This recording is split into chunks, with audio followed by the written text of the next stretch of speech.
नमस्कार। कभी सोचा है जब फोन खराब हो जाता है तो रिपेयर शॉप के अंदर होता क्या है? आज हम एक टेक्नीशियन के टूल बॉक्स के राज खोलने वाले हैं। उन टूल्स और मशीनों को देखेंगे जो हमारे डेड फोन्स में जान डाल देते हैं। तो चलिए शुरू करते हैं। ये सवाल तो हम सबके दिमाग में आता ही है। फोन ठीक होकर वापस मिलता है तो लगता है जैसे कोई जादू हो गया हो। पर असल में ये जादू नहीं, बल्कि सही टूल्स और गहरी समझ का खेल है। तो चलिए देखते हैं कि ये सब होता कैसे है। आज के इस सफर में हम 5 जरूरी हिस्सों को समझेंगे। सबसे पहले देखेंगे रिपेयर का मैजिक बॉक्स। फिर उन जासूसी इक्विपमेंट को जानेंगे जिनसे प्रॉब्लम का पता चलता है। इसके बाद फोन खोलने वाले टूल्स पर नजर डालेंगे। फिर सर्किट बोर्ड पर होने वाली सर्जरी को समझेंगे। और आखिर में पावर और बैटरी से जुड़ी समस्याओं के समाधान देखेंगे। तो चलिए सबसे पहले बात करते हैं उस मैजिक बॉक्स की। देखिए, किसी भी रिपेयर शॉप की बुनियाद उसके औजारों और मशीनों पर ही टिकी होती है। तो सबसे पहले उन 2 मेन कैटेगरीज को समझ लेते हैं जो हर टेक्नीशियन इस्तेमाल करता है। तो टूल्स और इक्विपमेंट में एक छोटा सा फर्क है। टूल्स मतलब वो हाथ वाले औजार जैसे पेचकस, और इक्विपमेंट मतलब वो भारी भरकम मशीनें जो रिपेयरिंग में काम आती हैं। आसान है ना? पर यह जानना जरूरी है, क्योंकि मुश्किल रिपेयर के लिए सिर्फ हाथ वाले औजारों से काम नहीं चलता। अच्छा, अब आते हैं जासूसी पर। हाँ, एक अच्छा टेक्नीशियन किसी जासूस से कम नहीं होता। फोन को खोलने से पहले उसे ये पता लगाना होता है कि आखिर गड़बड़ है कहाँ। और इस जासूसी के लिए उसके पास कुछ खास हथियार, मेरा मतलब है इक्विपमेंट होते हैं। और इस जासूस का सबसे बड़ा हथियार है मल्टीमीटर। इसे आप इलेक्ट्रॉनिक्स की दुनिया का स्टेथोस्कोप समझ लीजिए। जैसे डॉक्टर दिल की धड़कन सुनता है, वैसे ही टेक्नीशियन मल्टीमीटर से सर्किट के अंदर का हाल जानता है। वोल्टेज, करंट, रेजिस्टेंस सब कुछ मापकर पता लगाता है कि बीमारी कहाँ है। अब ये मल्टीमीटर भी 2 तरह के होते हैं, एनालॉग और डिजिटल। एनालॉग वाला पुराना क्लासिक है, जिसमें एक सुई होती है जो हिलती रहती है। ये तब काम आता है जब रीडिंग लगातार बदल रही हो। और डिजिटल वाला एकदम मॉडर्न है, जो स्क्रीन पर सीधी सटीक वैल्यू दिखा देता है। मजे की बात यह है कि जो माहिर टेक्नीशियन होते हैं वो काम के हिसाब से दोनों का इस्तेमाल करते हैं। मल्टीमीटर की असली ताकत यह है कि ये एक ऑलराउंडर है। फोन के अंदर की लगभग हर चीज को ये चेक कर सकता है, छोटे छोटे रजिस्टर से लेकर स्पीकर, माइक्रोफोन तक। मतलब खराबी कहीं भी हो, ये उसे ढूंढ ही निकालता है। कमाल की चीज है। तो ठीक है, जासूसी हो गई, प्रॉब्लम पता चल गई। अब अगला कदम है फोन को खोलना। और इस सुनने में जितना आसान लगता है उतना है नहीं।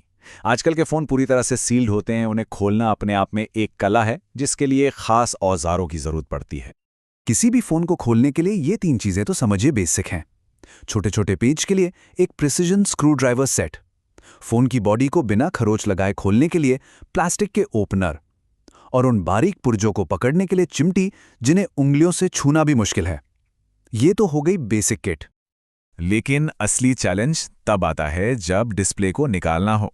आजकल की स्क्रीनें गोंद से चिपकी होती हैं, तो कोई भी हाथ वाला औजार यहाँ काम नहीं आता। और यहीं पर एंट्री होती है असली हीरो की, एलसीडी सेपरेटर मशीन। तो सवाल ये है कि ये मशीन इतनी ज़रूरी क्यों है? भाई, आजकल की स्क्रीनें बहुत मजबूती से चिपकी होती हैं और साथ ही बहुत ही नाजुक भी होती हैं। हाथ से निकालने की कोशिश की तो समझिए गई स्क्रीन। ये मशीन डिस्प्ले को बिल्कुल सही तापमान पर धीरे धीरे गर्म करती है, जिससे गोंद नरम पड़ जाता है और स्क्रीन बिना टूटे आराम से बाहर आ जाती है। चलिए अब रिपेयरिंग के सबसे नाजुक हिस्से पर चलते हैं, सर्किट पर होने वाली सर्जरी। मतलब मदरबोर्ड, या जिसे पीसीबी भी कहते हैं, उस पर काम करना। ये बिल्कुल एक ऑपरेशन करने जैसा है, जहां जरा सी भी चूक की कोई गुंजाइश नहीं होती।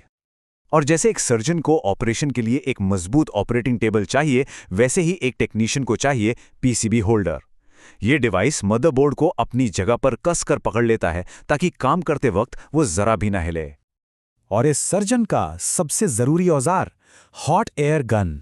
अब ये देखने में शायद हेयर ड्रायर जैसा लगे, लेकिन उससे कहीं ज्यादा पावरफुल और सटीक है। ये गर्म हवा की एक पतली फोकस्ड बीम फेंकता है। इससे मदरबोर्ड पर लगी छोटी छोटी आईसीज यानी इंटीग्रेटेड सर्किट्स को आसानी से निकाला और लगाया जा सकता है, वो भी आसपास के पुर्जों को नुकसान पहुंचाए बिना। और हाँ, ये सिर्फ आईसीज के लिए नहीं है। हॉट एयर गन बहुत काम की चीज है। इसे हीट सेंसिटिव डिस्प्ले प्रोटेक्टर्स हटाए जाते हैं, गोंद से चिपके दूसरे पार्ट्स को भी ढीला किया जाता है। मतलब ये एक मल्टीपर्पज टूल है। ये एनालॉग और डिजिटल दोनों तरह के कंट्रोल में आता है। एक और जरूरी टूल है हॉट एयर ब्लोअर। मान लीजिए फोन में पानी चला गया तो सफाई के बाद मदरबोर्ड को सुखाना पड़ता है। ये ब्लोअर धीरे धीरे गर्म हवा से पूरे सर्किट को सुरक्षित तरीके से सुखाने के काम आता है। आखिर में चलिए उन टूल्स की बात करते हैं जो सबसे कॉमन प्रॉब्लम को ठीक करते हैं, जब फोन बिल्कुल डेड हो जाता है, ऑन ही नहीं होता। ज्यादातर मामलों में ये पावर या बैटरी से जुड़ी समस्या होती है। तो सबसे बड़ा सवाल ये है, अगर फ़ोन ऑन नहीं हो रहा तो दिक्कत बैटरी में है या मदरबोर्ड में? इसी का पता लगाने के लिए डीसी पावर सप्लाई का इस्तेमाल होता है। ये एक तरह से बैटरी को बाईपास करके सीधे मदरबोर्ड को पावर देता है। इससे तुरंत पता चल जाता है कि मदरबोर्ड जिंदा है या नहीं। और यहाँ ये नंबर बहुत ज़रूरी है, 3.7 volt. Technician DC power supply को इसी वोल्टेज पर सेट करते हैं। क्यों? क्योंकि एक नॉर्मल मोबाइल बैटरी भी इतना ही पावर देती है। तो ये मदरबोर्ड को चेक करने के लिए बिल्कुल सेफ और सही पावर है, जिससे कोई नुकसान ना हो। अच्छा, अब मान लीजिए कि प्रॉब्लम मदरबोर्ड में नहीं बल्कि बैटरी में ही है। कभी-कभी बैटरी इतनी ज़्यादा डाउन हो जाती है कि नॉर्मल चार्जर उसे चार्ज ही नहीं कर पाता। बस यहीं पर काम आता है बैटरी बूस्टर। ये बिल्कुल वैसा ही है जैसे कार की डेड बैटरी को जंप स्टार्ट देना। बैटरी बूस्टर को 5 वोल्ट पर सेट किया जाता है, जो नॉर्मल चार्जिंग से थोड़ा सा ज़्यादा है। ये उस डेड बैटरी को एक छोटा सा शॉक या बूस्ट देता है, जिससे वो वापस जाग जाती है और फिर नॉर्मल चार्जर से चार्ज होने लगती है। तो जैसा कि हमने देखा, मोबाइल रिपेयरिंग सिर्फ सही औजार जमा करने का नाम नहीं है। ये एक कला है।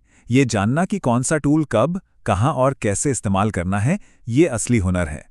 इसमें प्रिसिजन, नॉलेज और ढेर सारी प्रैक्टिस लगती है। और ये सब हमें एक बड़े सवाल पर लाकर खड़ा कर देता है। जैसे जैसे टेक्नोलॉजी आगे बढ़ रही है और फ़ोन और भी कॉम्प्लेक्स होते जा रहे हैं, क्या रिपेयरिंग का काम और भी मुश्किल हो जाएगा?